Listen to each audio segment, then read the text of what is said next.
Hi, I'm Donnelly Thomas. I want to tell you a little bit about my new book, Patchwork Palette, about how I like to make quilts. And I love to use lots and lots of fabrics in quilts, but I'm not one for sorting like you do for a traditional scrappy quilt into values by dark, medium, and light. I want all my prints to shine in their very own block. And in the beginning of the book, in the front matter, I tell a lot about how to make good fabric choices using the concepts of color, value, and scale of print.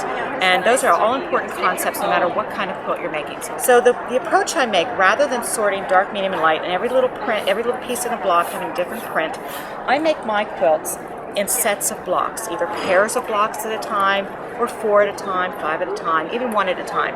But each block has its own little fixed palette. In this case, this Candy Dots block, which is the quote on the cover of the book, has 2 prints in it and a background. So each block has just those 2 prints and a background. I make a pair of blocks from that set of prints, and then the next pair of blocks I make, I use something completely different colors, and on and on. You can see all kinds of colors from the rainbow in this quilt.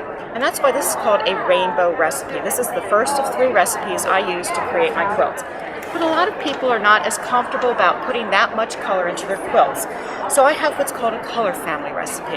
And this is where you make color family assignments to the positions in the block. So this very old block called Paddle Star has a color family recipe of black, blue, gold, brown, and then different background prints. So every time I make a block, I use that color family assignment.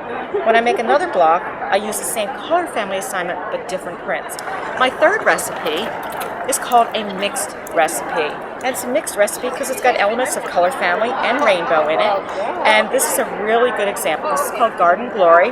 It's a double aster block.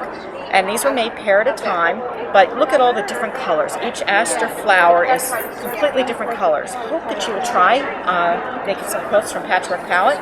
It's a lot of fun. You can just make pairs of blocks at a time, and you stack them in the corner, and your quilt just kind of grows a little bit at a time as you find new combinations you want to use. So again, color family recipe, rainbow recipe, mixed family recipe. Have fun with it.